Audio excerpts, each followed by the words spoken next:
মনটা একদম ভালো নেই।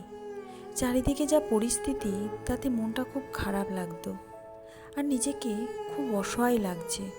কেমন একটা দমবন্ধকর পরিবেশ, তাই না? কিন্তু কি করব, কাজ তো করতেই হবে।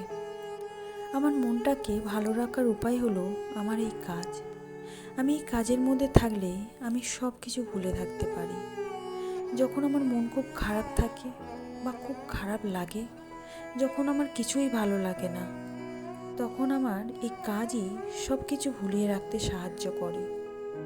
তাছাড়া এটা আমার কাজ নয়, এটা আমার ভালোবাসা। আর এটা করেই আমি আমার মনকে শান্ত করে রাখতে পারি, বা সামলেও রাখতে পারি, বা নিজেকে নিজের মতো করে গুছিয়ে রাখতে পারি। জানি সেটা একটা প্রচেষ্টা মাত্র, কারণ মনে ও মাথার দ্বন্দ্ব তো লেগেই থাকে বলো। তাও নিজের কাজ নিজে নিয়েই থাকতে পছন্দ করি, তাই কি করি, এই কাজ নিয়েই থাকি।